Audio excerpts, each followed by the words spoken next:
तो second part जो हमारे पास है ऐसे का, वो है introduction, which is really important. हमने इससे पहले आउटलाइन डिस्कस किया था। तो इंट्रोडक्शन जैसे ही आउटलाइन ख़त्म होती है, एग्ज़ामिनर को पता चल जाता है कि एस्पेरेंट कौन कौन सी चीज़ें लिखने वाला है, क्या क्या आने वाली है। उसके बाद straight after that introduction examiner read करता है। और इंट्रोडक्शन बहुत ज़्यादा इम्पॉर्टेंट है to catch the eye of the examiner. तो हाउ टू राइट इंट्रोडक्शन? तो इंट्रोडक्शन के बेसिकली 3 पार्ट्स होते हैं। First part is eye catching part. ठीक है, हम इसको एक्सप्लेन करेंगे कि क्या लिखना है इसमें। सेकंड पार्ट है short summary, of outline. Outline में जो बॉडी के लिए हमने लिखा होता है, तो उसकी शॉर्ट सी समरी हर एक आउटलाइन पे एक एक लाइन, जस्ट एक जनरलाइज सी लाइन, ताकि समझ आ जाए कि ऐसे में आगे क्या क्या आने वाला है।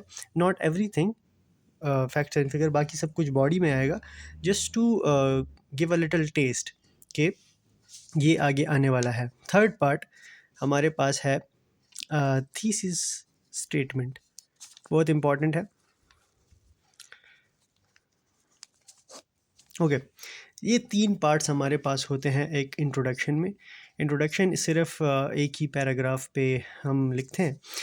तो first part, eye catching part, ये फर्स्ट फ्यू लाइंस होते हैं। It can be only one line as well. तो इसमें हमारे पास ये हम कैसे लिखते हैं?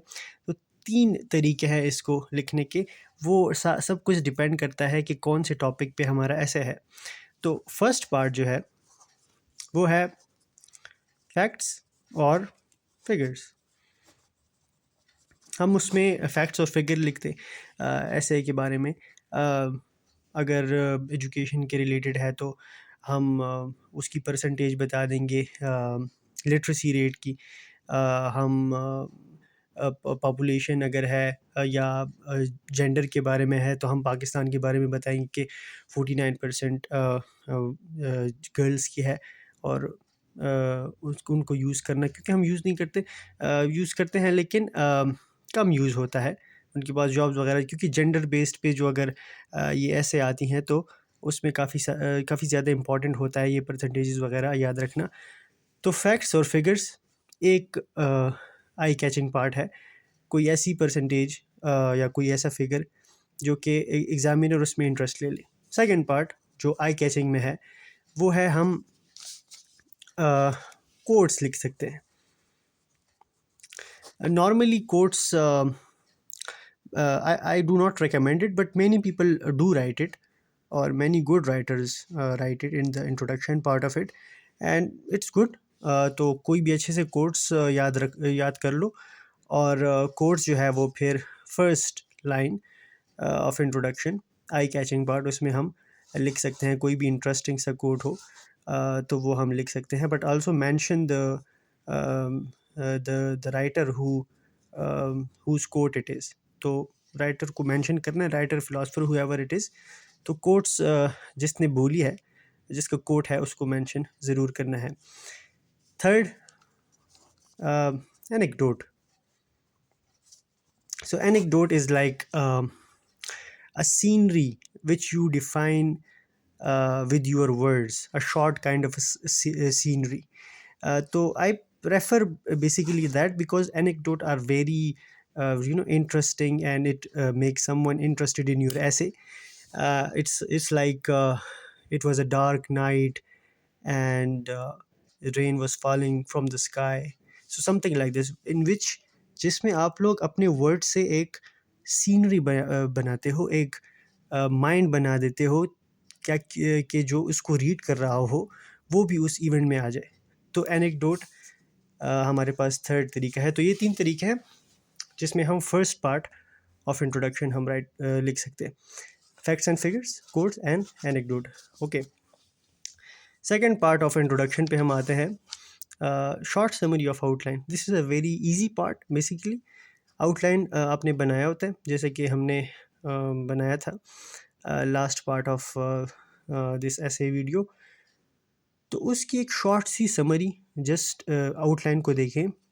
अच्छा, हमने क्या कहा था, problems problems related to energy crisis, right.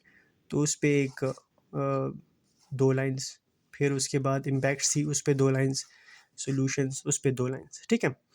तो जस्ट अ शॉर्ट समरी जो कि आपने आउटलाइन में लिखी थी उसकी।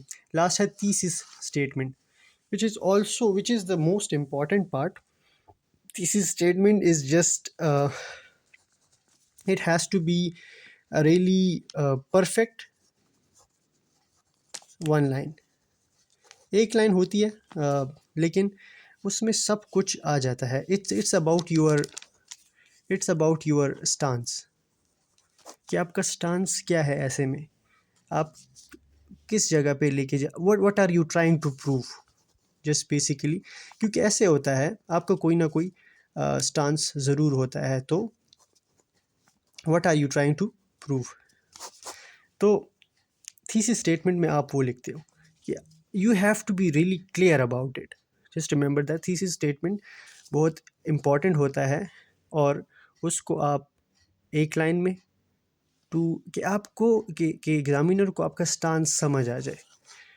अगर आपको एक चीज़ के बारे में मोस्टली पॉजिटिव रहना चाहिए, लेकिन if you want to be negative about it, but you have to be clear about your stance, कि स्टांस मेरा ये है, और and I am gonna prove that in the rest of my ऐसे.